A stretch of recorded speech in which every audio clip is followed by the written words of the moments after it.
Hi, my name is Jessica Jahn, and I'm the costume designer for the Public's free Shakespeare in the Park production of Hamlet this summer. One of the things that I always think is fun is to sort of like walk through the costumes in the production. And so this time we're gonna talk about Gertrude.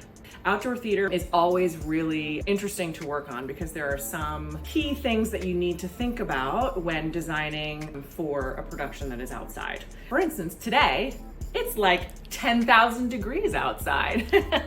And so all of the actors on stage are really, really hot. And so when I was designing it originally, a lot of my ideas for the actual clothes that they would be wearing inside of the concept that I came up with Kenny, I really paid attention to what would happen both in the heat or in foul weather. And that has to do with like the material that things are made out of and how many layers they might have on and how they can change their costumes so that they are cooler if they need to take pieces of clothing off and still look like the character. So all of those things are things that we have to consider when working outside. So interestingly, we only actually built 2 costumes for the show. So we built the gold costume for Gertrude, and then we built a dress for Ophelia. Other than that, everything else that you see essentially was purchased either online or in a store. So part of that process is Jasmine, who was the assistant designer on the show, and Deijah, who was the shopper on the show, had to sort of like find all of this stuff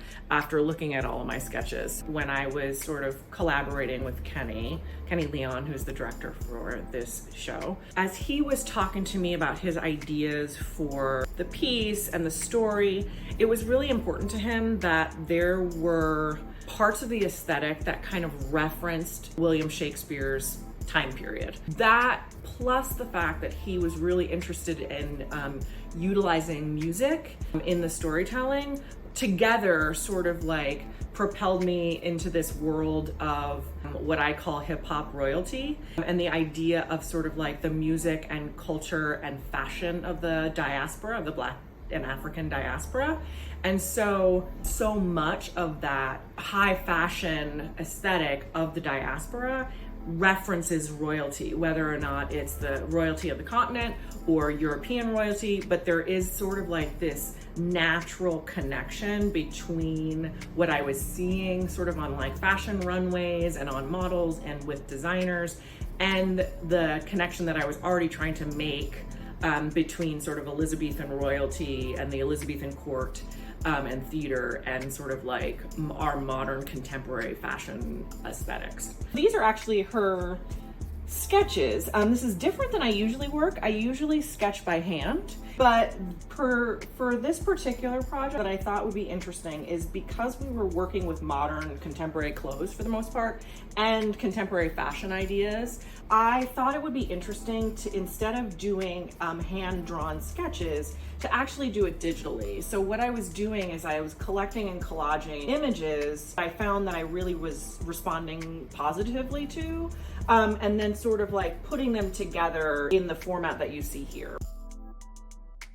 So like I found things that like appealed to me, like I found this sort of this red outfit here. And so then I just sort of like digitally sketched in Lorraine's face and added this headscarf and necklaces that I had found. So I kind of like collaged that together digitally and then added the colors that I wanted that I thought would be appropriate for this particular production. So that's actually something that was not new to me, but something that I don't do often, but for this particular project felt like the appropriate way to pull things together in terms of the design. Gertrude as a character, and especially as a female character in the world of Shakespeare, I have always found a little bit more interesting. And I was really lucky to be able to have conversations with Lorraine in developing her aesthetic and her character. And you know, I showed her the sketches and we really got into playing off the initial ideas and then sort of expanding her wardrobe as we realized that she sort of needed a fuller closet to kind of like work with. You know, she's there from the very beginning of the show to the very end of the show, and her arc as a character is so vast and deep. And the way that Lorraine was interested in sort of approaching that character was also, you know, so intelligent and emotionally driven as a mother that sort of propelled the both of us to kind of like come up with ideas together, which I love. Like my favorite part of the process is really being able to collaborate with the artists that I'm working with. And so as I was sort of showing her these initial images, you know, start in this place that's a mixture of like joy and grief at the same time, and pull her out, I guess, of a stereotypical response to Gertrude. I think Lorraine had such an interesting idea of what her journey would be like if she actually was going on it from the originating place of a mother in distress. And I think that we can see that in her process. And so then we thought about that in terms of her clothes. So what it ended up sort of being was that we had like two bookends for costumes. So we see her at the very beginning at the coronation, which is sort of the most heightened costume for her. And then at the very end, we see her for the duel. It's like another extension of that sort of heightened idea, right? And then in between, we have a woman who is at home, who is in a private space. So those costumes kind of needed to be softer, and they needed to have a sense of personhood and privacy to them that the sort of like public persona of her as the queen didn't have. This is the costume rendering that Amanda so lovingly brought me from Lorraine's room. That is sort of a rendering of the first thing that we see Lorraine in as Gertrude. And so you can kind of see like both where I got the inspiration from and where I feel like we're headed. And I even did a little like, I think maybe her hair is this way. And the best part about costumes is because they go on people, we can change them as much as we want to make them fit. So that's what happened. So the costume is actually made of 3 different pieces. There's we call this a bodice. So this is a bodice. And there's a pair of trousers, and they actually attach to each other. And you can see here, there's attachment points that attach on the inside of these pants. Whoop. And the reason that we did that is that we didn't want we wanted the 2 pieces to move as one, right? So, but we also wanted them to be able to come apart for things like cleaning and, you know, when she's getting her makeup on and things like that. She puts these 2 things on together, and then the last part of the garment is this robe, which is so long that it takes 2 hangers. So it has this really, really long train, which kind of like we just see is hanging on this side. But train like kind of like swings out behind her. And you can see that in my initial sketch, I actually didn't think that it was gonna have a train at all. I thought it was gonna be more like a cape. The other thing that I think is really interesting that doesn't happen as much in film and television, but does happen in theater, are sort of like the magic tricks that we can do because we don't have, you know, film close-ups, right? So this garment actually is designed to be an off-the-shoulder garment. But just because of where it sat on her shoulders, there was no way that it was gonna stay up on its own, right, without the support of some sort of fabric. And so what we did here is that we created a sort of like net panel for front and back that sits over her shoulders, and this is an exact match to her skin tone. I mean, it almost is a match to mine, but it's an exact match to Lorraine. And so when she's on stage, this completely goes away, and it looks like the garment just is sitting off of her shoulders like it would as an off-the-shoulder dress or something like that. The other thing that we had to do, which is really funny actually, because I create garments like this all the time, and the joke is that I made one for myself once, is I have the tendency to make things that then people can't actually sit down in, right? So that's what happened with these pants. They look amazing on, but she couldn't sit down and she couldn't climb the stairs. So Marie, who is the draper back at the shop, with Lorraine, figured out where to create these elastic panels in the back, so in the seat of her pants, so that this gives her more stretch this way and this way so she can sit, and then in the back of the knees so she can raise her legs like this, and it's all covered by the cape, so no one ever knows, but now you do, because I just let you in on the secret. So that's that. She looks amazing in it. I will say she loves it, which is really lovely. It's always really nice to have performers that feel good in their costumes. The next couple of things that we see her in are what we talked about before in terms of her like easing from public. There's a very public formal garment that we see her in the beginning, right? You know, there's a lot of pomp and circumstance. She has this amazing jewelry on. Her wig is this beautiful sculptural piece, was created by Earon in the wig department. And then we go away and we start to see her in her private quarters and her private self. And so what we were interested in was for her to start sort of softening up. And what that meant for us was that we wanted to still be able to keep the idea of her being glamorous and sexy and, you know, stately and have a sense of sort of presence. And at the same time, like, recognize that she's now in her home space. Sort of like elevated was by the use of material that had the same sheen as her opening garment, right? So we started looking at things that, you know, were still very satiny, right? So you can see that this sort of like still has this like nice like sheen. But at the same time, instead of being really rigid and structural like this opening number garment was, you can see that now everything starts to kind of like loosen up, right? And they're silk pants that have a lot of sort of like movement in them. The shirt is the same, has a lot of movement. And then just to sort of make sure that we kept her in a place that could feel formal for the first few times that we see her, just in case, you know, she has guests coming over for tea or something. We added a vest just to go over this sort of two less structured garments, and that also sort of like eases the transition from sort of more formal and structured into our idea that the thing that we get less and less structured as the play goes on. And we first see Lorraine as Gertrude in her chambers when we have that really emotionally tense and fraught scene between her and her son Hamlet, and then, spoiler alert, when Polonius is stabbed to death. I was disinterested in having her in dark colors because in my mind, and then Lorraine's as well, as we talked through it and she brought her own ideas into the process, she is essentially like waiting in her chambers, for all she knows, to celebrate her marriage with her husband. And so she wants to feel and look sexy and relaxed as possible for this moment before, you know, everything kind of like explodes into chaos. I thought it was important to sort of like continue this idea. So we have these, this is actually my favorite costume. I know everyone likes the gold, but I love this outfit.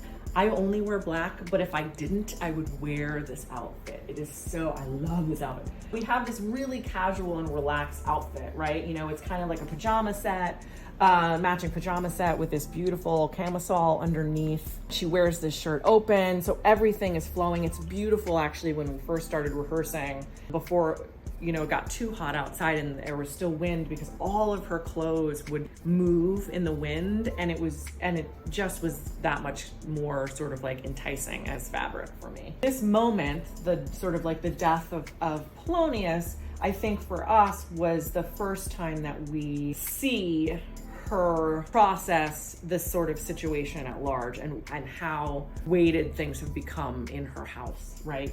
And so then as the play moves on, she becomes more and more sort of taken apart by grief and despair and anxiousness and fear for her son. When we next see Gertrude, we sort of are revisiting this outfit that we saw earlier.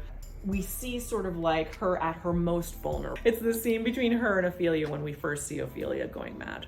There's something about it that both invokes vulnerability, but then also sort of speaking to what we talked about in the very beginning in terms of making connections to the past and to the period that William Shakespeare sort of was writing in, is, I would say, aside from the gold garment, the most clear nod to an Elizabethan sort of aesthetic, right? So it's sort of long and flowy. It looks like something that a lady of that period might, you know, be wearing. The sleeves are cut in a way that also is sort of indicative of that. In context, it still is sort of very contemporary.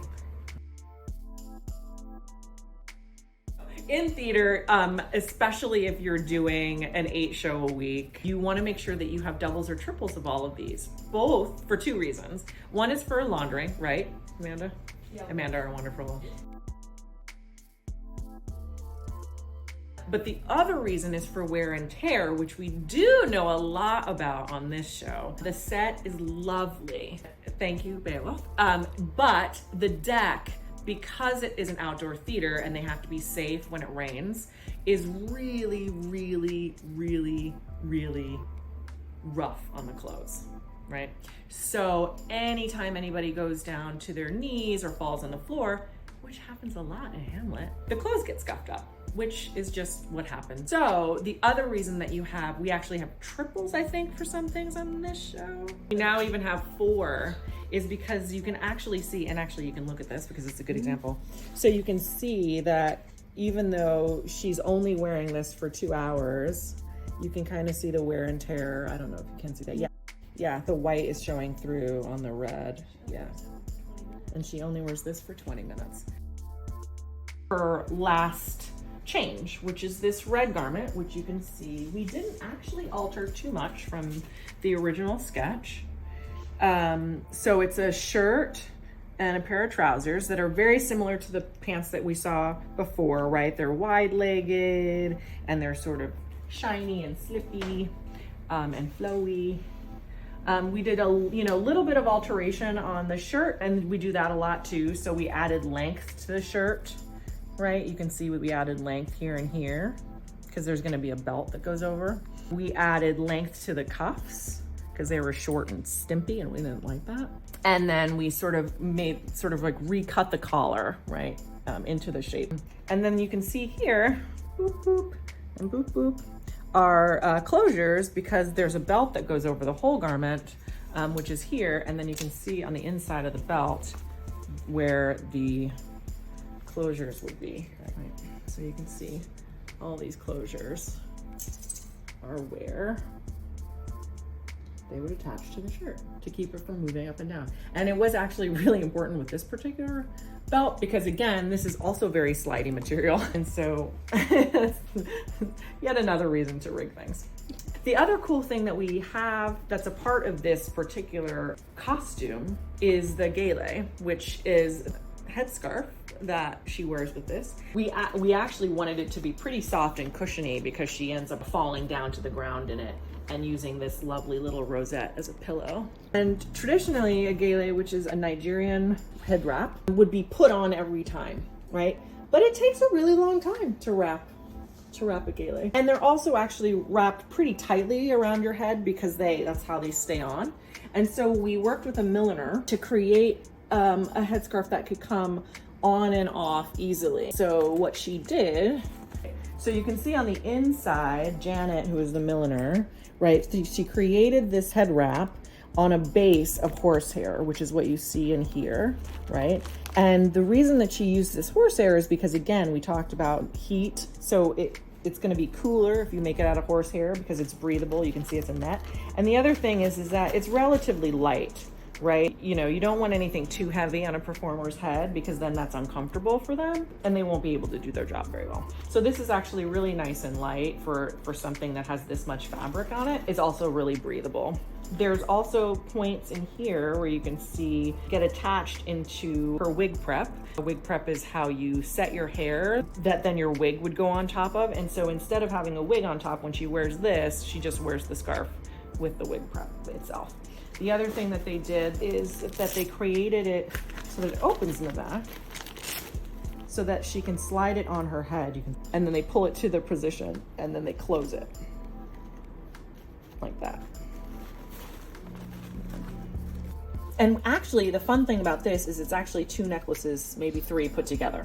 The jewel pieces, right, actually came from a necklace that we purchased, which was this thing here. Back piece was a necklace that one of my assistants found, I think, at a store here in New York. And so when we first put this on, just like the original, it just felt a little small. For lack of a better word, it was tiny. And we wanted it to have more oomph, you know, because it was her sort of the first dress that we see her in, and we needed it to really have some punch. So I talked to the craftsperson who was working there, LA, and so she and I sort of like put together this one necklace from parts of 2, which is kind of cool.